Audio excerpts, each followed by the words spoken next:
அனைவருக்கும் வணக்கம். 1857ஆம் ஆண்டு சிப்பாய் கிளர்ச்சியின் போது சுதந்திரத்திற்கு ஆதரவாக குரல் கொடுத்த பொதுமக்களையும் சிப்பாய்களையும் கொலை செய்து மரக்கிளைகளில் தொங்கவிட்ட ஒரு ஆங்கிலேய அரக்கன், ஆங்கிலேய அரசின் படை தளபதியான கர்னல் ஜேம்ஸ் நீல் என்பவர்.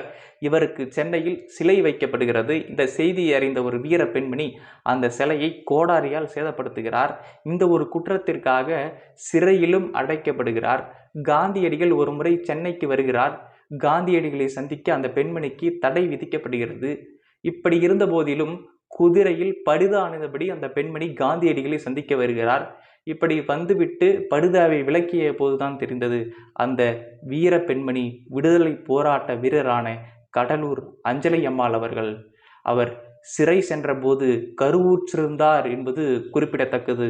அவரினுடைய சுதந்திர வேட்கையை கண்ட காந்தியடிகள், அவரினுடைய சுதந்திர பற்றை அறிந்த காந்தியடிகள் அந்த பெண்மணியை தென்னாட்டு ஜான்சி ராணி என்று புகழாரம் சூட்டினார். அந்த பெண்மணிதான் நம்முடைய கடலூர் அஞ்சலை அம்மாள் அவர்கள். நன்றி, வணக்கம். வாழ்க தமிழ், வெல்க தமிழ். ஜெய்ஹிந்த்.